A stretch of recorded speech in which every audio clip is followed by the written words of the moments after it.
untuk dapat berkumpul di tempat ini dalam acara penandatanganan prasasti serta peresmian Gedung Rusun Pol Air Polda Aceh.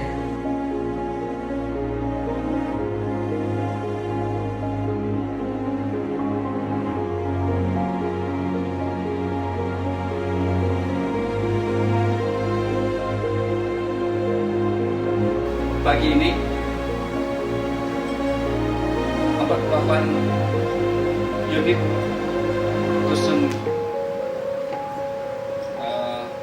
Pol Air Polda Aceh insya Allah sudah siap untuk dihuni.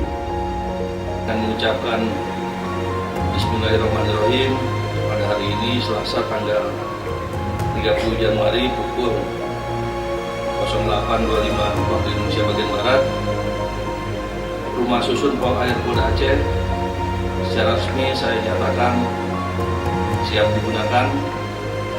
Jadi rumah susun ini bukan hanya sebagai tempat beristirahat, tapi juga sebagai wadah untuk memupuk kebersamaan. Jadi pesan saya agar semua personil yang menempati ini merawat, menjaga fasilitas ini dengan baik, dan bisa digunakan dengan masa pakai yang panjang.